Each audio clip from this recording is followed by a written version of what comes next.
So you're dealing with Gen Z. Millennials gone, Gen Z there. So where do you find information? Lots of places now. As a matter of fact, it's coming out more and more and more. There's a new book that just came out 2 weeks ago called Generation Z by James Emery White. I've just gotten into the first chapter of it and already it's amazing. But I started looking at Gen Z probably 4 or 5 years ago. And the way I do that is I follow the trends in advertising and marketing. Now, there's a center for generational kinetics. You guys are familiar with that one, right? Probably not. But for this particular presentation, because I've gathered it from all over the place, I've used 2 sources. The Center for Generational Kinetics and the book Growing Young. One deals with the advertising world. Center for Generational Kinetics actually works with corporations to help them know how to market to Gen Z. They work in helping them develop Gen Z. Different in the generational thing. So the Center for Generational Kinetics actually works on the corporate side of things. And then there's a new book from Fuller Youth Institute called Growing Young. And it came out about 4 months ago. And in this book, they looked at churches that were not growing old, but instead were growing young. That was, they were attracting Generation Z. And they said, what are you doing right? Now, I like this because the book is based on some very, very rich research, very robust research, and yet it's written in layman's terms that everybody can understand.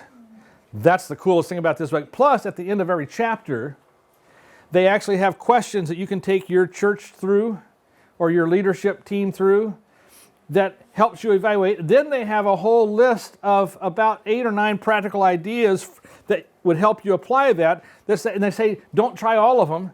Pick the 1 or 2 that will work best in your setting and try those. And so they've got stuff for small churches, medium churches, large churches, and so forth. So the first part of this, we're going to be looking at what the advertisers look at, the Center for Generational Kinetics, and then we're going to shift and say, okay, so what does that do for the church? How do we deal with the church? And that information I got from this book here. Okay, so just a disclaimer at the beginning, I'm not smart enough to write this stuff. That's what I'm saying. The Center for Generational Kinetics is the leader in generational research and solutions, especially with millennials, aka Gen Y, and Gen Z, also known as iGen. Now, interestingly enough, advertisers came to a screeching halt when the millennials came on the scene. As a matter of fact, they were having a hard time trying to sell to millennials because up until that time, what were the main themes that marketers used? Security, luxury, comfort, all those basic need things. You can remember back the things that we aspired to. And so marketers were doing this, and then when millennials came along, suddenly it wasn't working. And they were going nuts, scratching their head. They were, if they had to buy a product, millennials would buy it because, well, we need that. If you need a car to get somewhere, you go buy a car. But they couldn't really figure out how to really motivate them to buy new cars. Until finally, there was a young junior ad exec at Volkswagen who came out with a really bizarre commercial. And suddenly that commercial broke the code and everybody saying to VW, what'd you do? And they went, we don't know.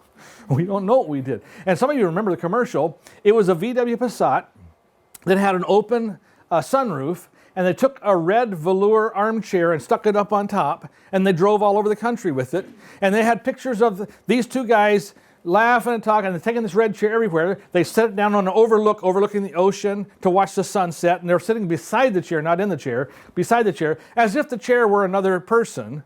And they created this bizarre commercial, and suddenly millennials started buying it like mad. And everybody's going, what did you do? Well, we don't know. They called this little guy, junior ad exec. They said, what was this about? Well, I just thought it'd be cool. And he was a millennial. I just thought it'd be cool because, we like to experience stuff. And they went, oh. Think about how advertising has changed in the last 10 years. Mountain Dew. Do you see them drinking a whole lot of Mountain Dew in the commercial saying this is really great? Or do you see them swinging off swings into the creek? There was another commercial that really captured it, following closely behind. Once they saw what VW had done, then the Kia Soul. You remember that with the rats? You can roll with this or you can roll with that. I thought that's the dumbest commercial ever. And my son, who's a millennial, went, "That is so cool, Dad." And I'm going, "Are you kidding me? A bunch of rats standing beside a car trying to rap. That's the dumbest thing I've ever seen." "No, that's hilarious, Dad." I said, "So you would buy one of those ugly cars?" "Yeah, I would." I said, "No, you're not. Not with my money. You're not buying uglies, you know." Fortunately, he grew out of that stage. So they're trying to crack the code, and they pour millions, billions of dollars into studying generational kinetics. Fascinating stuff. And they put out reports anybody can get. I just happen to be smart enough to go to their website. See, I'm no smarter than you, really. You can do this in your spare time. It's the Google reflex, okay? But if you were to take a look at some of their clients for the Center for Generational Kinetics, people who actually pay them money to do this stuff, they have just a couple of them.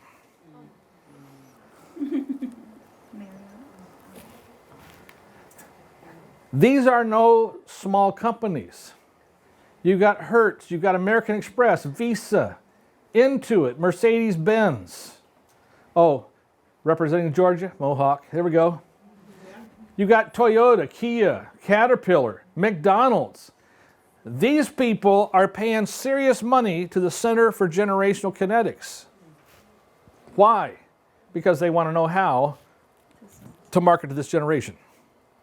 So, having said that, all I did was took their stuff, put it into my PowerPoint, and brought it to you. Wow. Technology, isn't it? Very impressive. I just want to be clear, I didn't write this stuff. I just copied it. Okay, who are Gen Z as defined by the Center for Generational Kinetics? Often, what a generation is called early on is not what they end up sticking. For example, Gen Y morphed into Millennials, but it's the exact same generation. Okay? At the Center for Generational Kinetics, we call this generation after Millennials Gen Z or iGen. This corresponds with our research defining them as cloud natives rather than digital natives. What does that mean? What it means is, while you saw Millennials operating off of 2 screens at once, Gen Z will be operating off of 4 to 5 screens at once. And they want everything to work all across there, and the way they do that, connect it through the cloud. Wow. And most of us are afraid of the cloud. That's a computer program, right? Right. That's something that is hosted on the internet that will coordinate all your programs so you can open it up in one device, close it, open up another device, or have it open in 3 or 4 devices at once, working across all the devices at the same time and having it keep up and coordinating it. Right. Yeah. Those of us who are baby boomers are going, woo. Yeah, that's right. Some of us have a hard time still trying to do our VCR, and those are obsolete now. Okay. Other popular names for this fast emerging generation are Generation Z and Centennials. It will be interesting to see which name sticks as the generation emerges. So understand that sociologically, this generation is still emerging. At the center, we define the birth years for iGen as being 1996 to the present. Now, a lot of people will define it differently, but since these guys are the big daddy of the whole generational studies, we'll go with them. The reason that Gen Z definitively starts at 96 and not 2000, as many people, often non-researchers, claim, notice I took this right from their website, is that the last most important defining moment for millennials was September 11, 2001.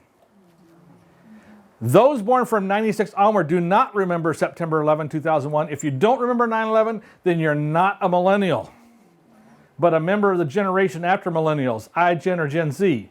Yes, we're pretty passionate about this answer because the question is so often answered incorrectly. You think they have some feelings about this? So I'm going with this particular definition. There are some that simply do it off of a decade. But at the Center for Generational Kinetics, they say we're not shaped by decades so much as we are by moments. For instance, some of you, I could say, where were you when Kennedy was shot? And you remember. Where were you when the Challenger exploded? And more of you remember. Where were you when the towers went down? And so they've taken defining moments that you remember, and they said that's part of your generation. Okay? So, there are currently over 23 million Gen Z in the United States. 23 million of these little dudes running around. Within the next 5 years, they will become the fastest growing generation in both the workplace and the marketplace. In other words, they're moving on through college, and suddenly they're going to begin inhabiting. And guess what else happens at the same time? Most boomers are retiring. Boy, that's scary. As Gen Z members are still largely kids and adolescents, many of their adult characteristics are yet to be vetted. Early indications are that they are increasingly self-aware, self-reliant, innovative, and goal-oriented. They also would appear to be more pragmatic than their millennial predecessors, but we'll have to wait and see if that plays out as they become employees, consumers, investors, and voters. But one thing is to note, they're here to be reckoned with. One key difference for millennials: most members of iGen or Gen Z don't remember a time before social media. Does that blow your mind or what? There's a lot of us who can remember a time before computers. Boy, do we feel old. As a result, they tend to live much more of their entire lives, from interacting with friends and family to making major purchases online via their smartphones. This could have profound implications for everything from their relationships, how they learn to virtual reality training and problem solving. As you look at this, they have gone so far as to believe that they're the most connected generation, and in some ways they are, but they're also socially one of the most disconnected generations. When you see kids sitting on the couch side by side texting each other, and who are you texting? You're sitting right there, just talk. We don't want you to hear. I'll leave the room, sorry.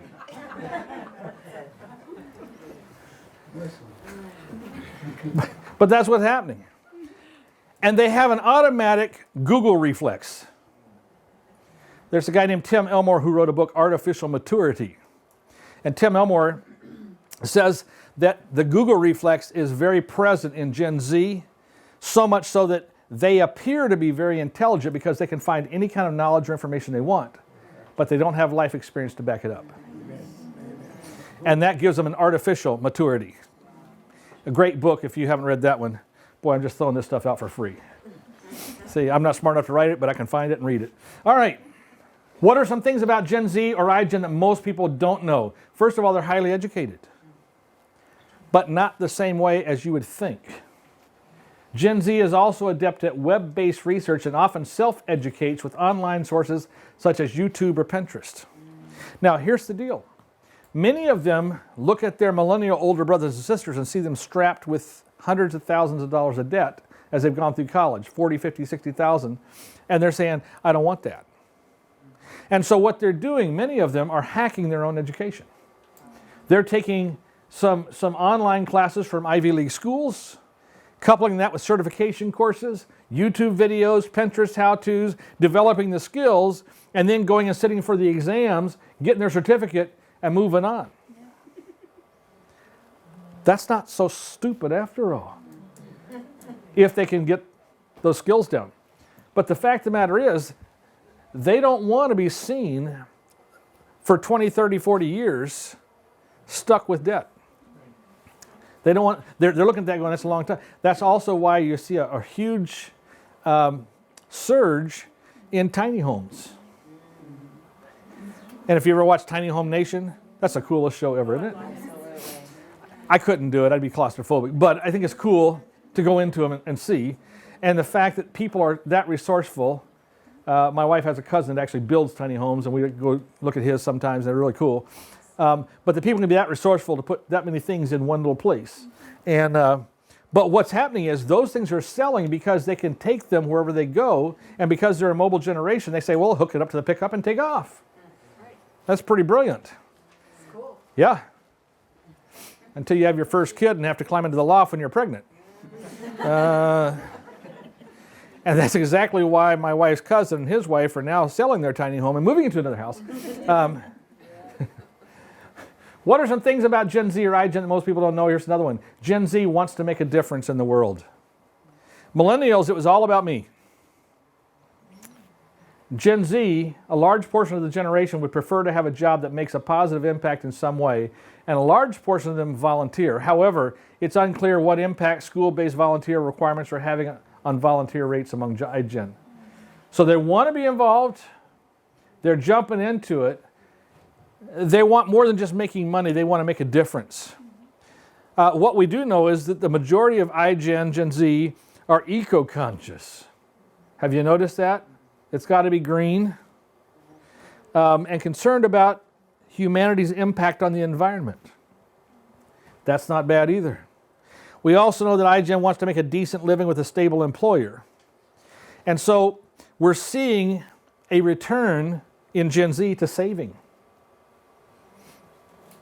and more money management tools. They have a resurgence of that. There's an aspect of financial prudence that's coming back, and they want to help people.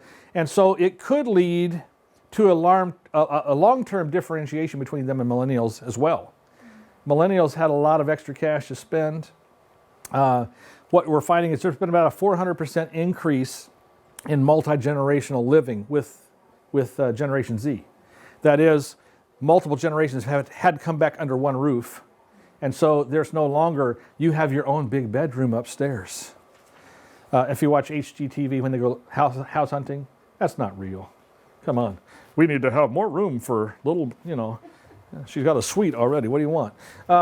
But the fact is, in the normal household, there's been a 400% increase in multi-generational living, which means there's more competition for all the resources that are available, which means they have to be more resourceful. They also have to save more, and they're a lot less likely to go out and just spend. So that's not a bad thing either. Gen Z are more diverse than millennials. This is a big deal, and again, this is the Center for Generational Kinetics saying this. This is a big deal and is often overlooked. The tremendous diversity that Gen Z brings as employees, consumers, and entrepreneurs will have a profound impact across generations and cultures. Brands and employers will have to learn how to see the world through the diverse eyes of Gen Z if they want to win their loyalty. I would say we need to add, and so does the church. We can't continue to do business as usual and expect them just to go, oh, okay, count me in. We're already seeing this drop-off taking place. We talked about the drop-off. Did I say it in this one? Maybe it was the last one I said. We're seeing the main drop-off as far as church going is concerned at age 16, age 18, and age 22. Corresponds to getting your driver's license, high school graduation, college graduation. And with each new round of growing freedom, there's more and more going over the ledge. And this diversity thing is going to be key. Which mobile apps does iGen favor most? While millennials and Gen Z still favor Facebook in terms of total usage, Gen Z views Facebook as being for older generations. As Gen Z gets more digital freedom, they appear to prefer more peer-to-peer social media and messaging apps such as Snapchat, Vine, and Instagram. They also get onto Whisper. That's another one they like. Supposedly, they've got apps that have vanishing messages after so long. But I just noticed that Snapchat has now said for $1 you can get whatever picture back you want. So obviously it doesn't vanish or something. They might even have an anonymous or fake Instagram account so they can share their experience without fear of online reputation repercussions. As a matter of fact, what is happening now is you have Finstagram and Renstagram. Are you familiar with this? Oh, good. I'll tell you. Finstagram and Renstagram. Okay. Finstagram means it's a fake Instagram account, but that's really their real one. Follow me on this. Renstagram is their real one, which is really their fake one. Now, here's how it works. What happens is they want to show their mom the good stuff that happens, and the future employers, if somebody's going to check them out, this is my Renstagram account, my real one. And so they only put all the good things up there that happen. And it's all pleasant and it looks good and it's all wonderful. But their Fenstagram, the fake one, is where they get real and they only invite their closest friends in that little circle. That's where they share everything. Ooh, that's bad news for the parents. Yes. Very bad. So the parents can think they're looking at the real one, the Rinstagram, when there's really a Fenstagram. What's funny is I was doing this with a group of student leaders at GCA about 3 months ago, and some of them hadn't heard about it. Some of the guys, because this is mostly girls that do this, Fenstagram, Instagram. Some guy, and they fact check you in real time. And all of a sudden he goes, dude, this is for real. I went, well, yeah. I never heard of that, but it's for real. It's right here. He's fact checking me in real time, Fenstagram or Instagram. And they looked at me like, how do you know this? And I just rose a bunch of levels in their eyes. Wow. I felt really smart. I just read. In fact, a recent study showed that nearly 25% of 13 to 17-year-olds left Facebook this year. And they're continuing to abandon Facebook. This shows a trend toward apps that are more instantaneous, use less personal information, and are more visually appealing to users because they communicate with graphics. Have you noticed the text messaging changing? The emoticons? There are sometimes they can do entire stories with just pictures. Takes me forever to decipher those suckers. Okay, so there's the... They can look at it, instantly tell the message, and do it right back and be done. I'm going, so what did they say? Well, it said, you know, their hopes that in 5 to 10 years they want to get married, have a great life, and have a forever wedding. Oh, okay. And you said what? Yeah, that's a good deal. I just hope it doesn't go bad. You said that in pictures? Yeah, see? This one, I had a kid explain this to me one day. I'm going, okay, if you say so, that's cool. Will Gen Z really be that different from Millennials and Gen Y? Yes, Gen Z is being raised differently than Millennials were, which should have some pronounced effects on their views and approach to being employees, customers, and citizens.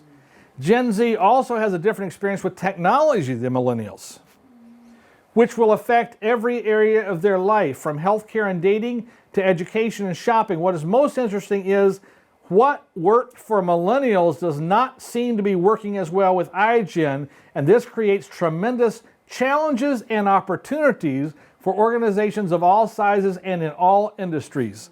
Now notice, if the advertisers can pick up on this, so should the church. Unfortunately, we get stuck. No, we've always done it this way. No, we can't vary. Because in the book of Ellen White says somewhere, you know that book, right? You can't really find the quote, but she says it in there somewhere. She says that we can't. Well, show me the quote. Well, I can't. It's in the book of Ellen White. She says it somewhere. But somehow in our traditions, we've geared this in our minds and we try to back it up with stuff that's not really there or is twisted. And in fact, we hold the church back and we lose kids because we are unwilling or unable to change. Now, please don't misunderstand me. I'm a strong supporter of Ellen White. If you were in my last seminar, I used 4 or 5 quotes from her. I still believe in Ellen White. Don't go away from me saying that. I'm saying we misuse and we twist her writings, and we use that oftentimes. I've been in church boards where, and one of the things I do is church coaching. I help coach churches in the process of culture change. And I've sat with church boards who give me this, well, Ellen White says, and I'll go, could you please show me where? And 9 times out of 10, they can't. And if they do on that 10th one, it's usually misquoted. So please, let's use Ellen White, use her correctly. That's what I'm saying. So I don't want you going away saying that pastor said he doesn't believe in Ellen White. Please understand that, okay? Are we clear? Okay, I want to keep my job. All right, so, and I do love Ellen White. The differences and similarities between iGen and Millennials will be expressed over time, but the one thing we know is that we'll have more data on iGen than any other generation in history. Why do you think that's true? Because they put their entire life online. Yeah, it's crazy. It is. Their entire life is online. Now, you guys, because It's about me. Now, you know what this is, right? Oh, is that your selfie stick? How would you know this? You're I not. saw him on TV. Oh, I don't have one. What is this? $3. This is the coolest thing ever. Yeah, Oh, yeah, they're, the millennials didn't buy them, and the Gen Zers aren't going for it, and baby boomers have a hard time getting them to work. Let's see. Oh, turn it around. Turn it around. Oh, this is the coolest thing ever. Watch this. It's got this little button down in here, so we can do this, see? There. Oh, we get to the side over here. Oh, yeah. That'll be on Facebook tonight. Y'all watch. All right. I'm just trying to stay up with the times. That's all. Oh, wait. I should leave Facebook, right, if I'm going to stay up with the times. We actually, in the youth department, have to maintain Facebook because the millennials are all there. But we maintain an Instagram, a Twitter feed. We haven't gotten a Snapchat, although we're moving that way. We're going to have a Snapchat probably by this spring. But we're having to try to keep up with it in order to communicate with all of them. So I'm on a steep learning curve all the time. It's like you get off one and something else has changed, and you're going, really? I thought I had this down. No. So where does that leave the church? Now we shift from the advertising world into growing young here. And I took straight from them. For our book, Growing Young, this is the Fuller Institute, Youth Institute, and they did a complete study. We researched more than 250 congregations when we spoke to more than 1,300 young churchgoers aged 15 to 29. They told us what they want: authenticity and connection. In a word, warmth. It turns out cool isn't what young people want. Forget the rock band vibe and the flashing lights. Warm is the new cool. So if you couldn't do all the flashing lights, don't worry about it. It's okay. That era passed you by. You're still good. All right? You're back as long as you can be warm. Now, that's the difference between being nice. So let's analyze that.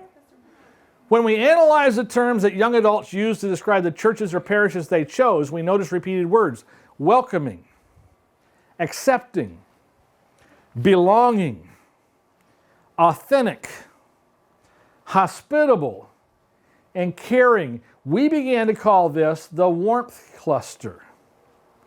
When they heard those words, it all fed back to the same thing. It's about congregational warmth towards young people. And interestingly enough, when congregational warmth towards young people increased, congregational warmth towards everybody increased. And people like to be in those kind of congregations. Now, being in the conference office, I travel around a lot of churches, and there are some churches you walk into and immediately just feel like, wow, this is so cool. I love this place. There's other places you can walk in, they'll hand you a bulletin and shake your hand. Well, I'll just give you one example. I walked into one church, and there's a guy sitting in the foyer, and he says, "Don't go in there, the pastor here preaches lies." This was not a very warm church. I later found that out. That was my first clue, though. I was like, I said, well, I'm going to be the pastor today, and I'm going to try to preach the truth. And he goes, oh, we got a guest pastor? Whips up a bulletin and looks, you Don Keele? Yeah. Oh, okay. I said, I really need to go in there because I'm supposed to preach. Yeah, go ahead. That was my first introduction to that church. Now, if you walked into a church like that, would you want to stay? No. Did you change your tips? I didn't change my sermon. I almost did. But point being, as I later discovered from this particular church that I was actually coaching, that was my first visit with them, they had a huge infighting going on. Well, how likely are kids to remain in that? They wanted me to come in and help them understand why they were losing their young people. Well, there's a clue right there. Just, you got to stop that guy. Okay. I'm just saying. He wasn't an official greeter. He was actually supposed to be a Sabbath school teacher. He would steer people into his Sabbath school class and tell them not to go in there because the pastor preaches lies. I'm like, whoa, you got to stop that guy, okay? If you want to keep your kids, if you can't figure this out, they're not going to stay around to try to figure it out. So The warmth cluster is very important. What's that supposed to mean? Across the board in statistical analysis, this warmth cluster emerged as a stronger variable than any ministry program you could create. Now, I want you to just let that simmer for a minute, because we're talking about warmth. See what I did there? Let that simmer. Stronger variable than any ministry program. What do we typically try to do? Let's create a program. Let's do this instead of let's be. Let's be the church. Let's be who God called us to be. Let's be in community. You see a difference there? What we try to do is codify and make a program out of it. What Gen Z is saying, we're not all for the programs. We're for the people. We want to be around people, not necessarily programs. Now, programs are good in their place, but that's not what they're about. Big events are good in their place, but that's not going to build long-term loyalty to Jesus and the church. It's a beginning point, and it may be where we get some in the door, but unless there's a warmth cluster there to hold them, they're not staying. By suggesting that churches need to grow warm, we don't mean adults should be nice to young people. Nice does not cut it. Warmth is more than superficial community. It's like family. As young people told us again and again during our interviews and field visits, we have often characterized our churches as the family, haven't we? Unfortunately, many times the churches act like it's Family Feud, not a family reunion. That mentality has to change. When I go into church thinking I got to win, I'm already on the wrong side. When I go into church saying I need to lift up Jesus to the family, now I'm approaching the right way. There's a difference. Redirect your budget to facilitate warmth whenever you can. This is their suggestion. At one multi-ethnic church, we were struck when volunteer leaders told us that they all have meal budgets. Every small group leader in the youth ministry is encouraged to take students out for meals or treats regularly as part of their formation process. Wow. I found there's nothing like Taco Bell or Pizza Hut to do ministry. Kids love that kind of ministry. Well, you'd expect them to. They're getting fed, right? Matter of fact, the students trumpeted the value of this investment, as you'd expect from teenagers who are getting fed. But it wasn't just about food. When describing their meal conversations, students used many of the phrases common to warm communities that emerged in our research. How do those conversations look? You've got to change from being prescriptive. You ought to do this, you should do that. And as soon as you hear something's wrong, oh, you really, And instead, it's got to be listening and asking questions. So what happened next? So how'd you deal with that? Do you think that was the best way to deal with it? Should there be other ways to do it? What would you do next time differently if you could do it all over again? Those kind of questions begin to build warmth. It says, this person is interested in me. This person really cares about me. Not just that I do the right thing, i.e. my behavior. One's person-oriented, the other's behavior-oriented. Too long in the church we focus just on the behaviors, figuring as long as we get the behaviors right and they sit still in church and Sabbath school, it's all good. But we're finding, obviously, there's those huge drop-offs, and they get there and they go, I'm done with this. I don't want to stay anymore. I'm just done. Okay, I behaved. Now it's time for me. And out the door they go. Encourage intergenerational worship. This is a plus. We've done it for years. Haven't done it really well in some places, but we've done it for years.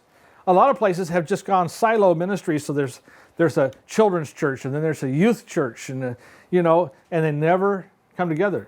Fortunately, we've not abandoned that in most of our churches. What we haven't done is we've not included kids as part of the whole menu. We've not included them on the platform. We've not included them in leadership. We've not included them in the whole programming part of things. And so as a result, again, they feel shut out. Intergenerational worship is good. They need to have that experience. But it needs to be as part of the family, not as you sit there and watch us, and when you're old enough, maybe you can do this. Intergenerational relationships grow everyone young by breaking the silos of age and stage-based ministry. In other words, if they feel more included, you grow younger. How about that? Huh? Yeah, some of us need that. Consider setting up mentorship pairings so teens and parent or grandparent age people can learn from each other. Make sure that young people have plenty of opportunities to worship, not just in youth groups, but side by side with older generations, so youth can learn from their elders' dedication, and older people can be inspired by youthful enthusiasm. Unfortunately, most people in our churches don't want to be inspired by it. We want to squelch it. Let's put it down. That's too much. Can't do that.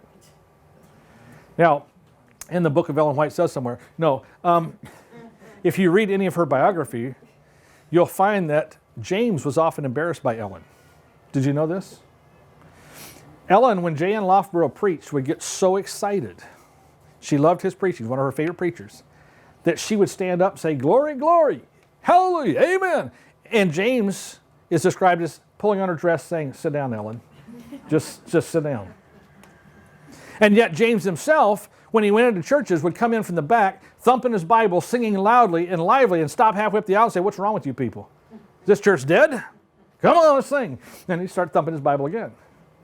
Now, if that happened in our churches today, we'd be going, oh my goodness. That's James and Ellen, y'all. I'm just saying. Just saying. All right? We need to be inspired by the youthful enthusiasm, not just squelch it. When you renovate your worship space, think of it as a big family room.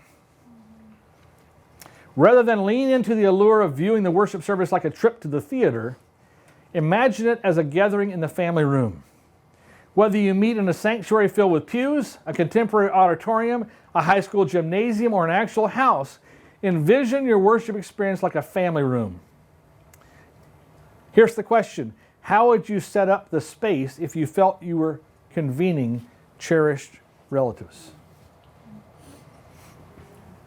How would you approach the gathering? That gives you something to think about, doesn't it? Generate tiny churches within the church. While we can't tell you which small group format will work best for your community, we encourage you to consider how what you're doing fuels warmth through pure friendships and intergenerational connections. Evaluate how your current small group leaders are trained and supported. Gather them and brainstorm improvements to make your small group strategy even more effective for nurturing warmth, not for disseminating information.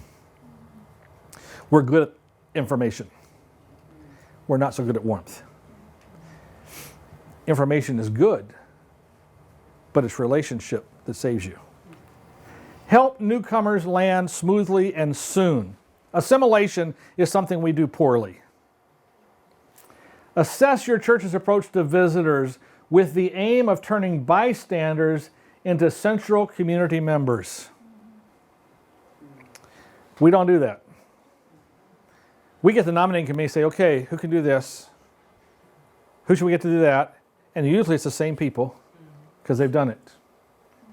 And if you take it away from them, they'll have their feelings hurt. And Lord knows we don't want to hurt their feelings. Because, they've done it for 40 years already, and, this is what I do.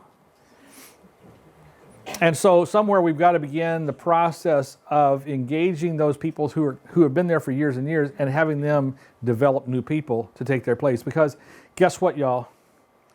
I've been watching this for a while now, and I've figured this out. Unless the Lord comes, none of us get out alive. So when you die, who takes your place? The fact is, if you're waiting till you die to have somebody step up and take your place, most likely they won't be there. Do you know we've had a church that we had to sell in the Georgia-Cumberland conference because they refused to change, and they got smaller and smaller and smaller as people moved off, and then as the rest of them died, came down to 2 ladies and they couldn't keep the church doors open. And the conference is in the process of selling that church right now. That's what happens when you refuse to change. You're going to die. There's the good news today, isn't it? Whoa. Thank you, Pastor, for bringing that to us. When you die, have you delivered the church safely into the hands of the next generation? Or have you held on to the reins for so long, they've grown disinterested and said, well, if that's your church, you keep it. I'm out. That's the danger. And folks, you need to understand, we can lose the church in one generation. We're always one generation away from losing the church. Perhaps think specifically about how to approach visitors of different age groups and life circumstances, single adults, families with kids, college students. Help the newcomers land smoothly, and soon is a key issue if you're going to keep them. Warmth may not seem like a big secret, but it does come with a hard truth. Warmth is often slow, really slow. So don't get discouraged if it's not coming as fast as you want it. You can't conjure up warmth. It has to be a genuine emanating. You try to conjure it up, it comes off totally fake. And what is it Gen Z really looking for? Authenticity. And in fact, what is it that all of us are really looking for? Authenticity. Not just Gen Z. I don't want somebody sitting there lying to me face to face the whole time we're talking, only to turn around and find that they're really somebody else. You're going, what? I had a great conversation with them, and they said all this stuff. Now they're doing that. We all want authenticity. It takes time.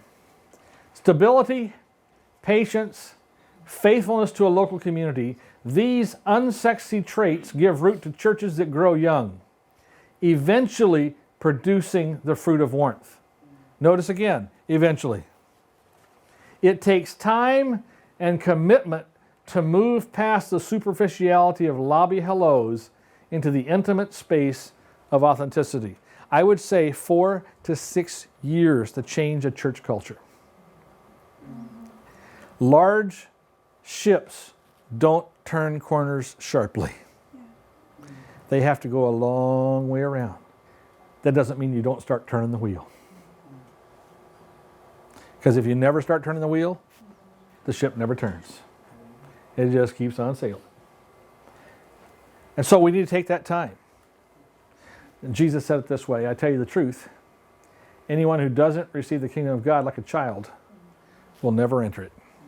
Some of the most phenomenal evangelism we do to kids in this conference happens on this property.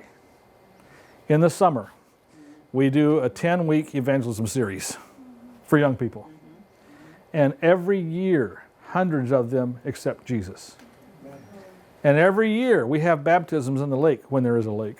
It's going to be a little rough. Then they go back to? A church that squelches them. That's right. So that's where we're... And that's where we're working as a conference to begin the process of culture change. As a matter of fact, I'm currently developing materials. I'm just stealing them from other places, y'all. You know me. For church administrators on how to help them help churches in the process of culture change. So I've been coaching churches the last few years. This year, they've asked me to step back and write the materials now so that we can actually begin doing it faster. Because I can only do 3 churches a year. It's 4 weekends per church. And that's 12 weekends of my year gone, plus all the youth events. It's pretty brutal. So when you look at that kind of thing, we're trying to strategically look. I met with Ed Wright and Gary Rustad 2 weeks ago about the process of culture change and looking at how we can put a handle on this so that any administrator can begin walking. I met with all the ministerial guys from the whole conference this last week, Thursday, to begin that process. And I did a whole presentation for them on church coaching. They're going to begin with 1 church each. So that now we go to 5 churches this year. Even though I'm not doing any, we've gone from 3 to 5. By next year, we're hoping to have 4 or 5 more conference administrators on board, so we take it to 10, 12, whatever.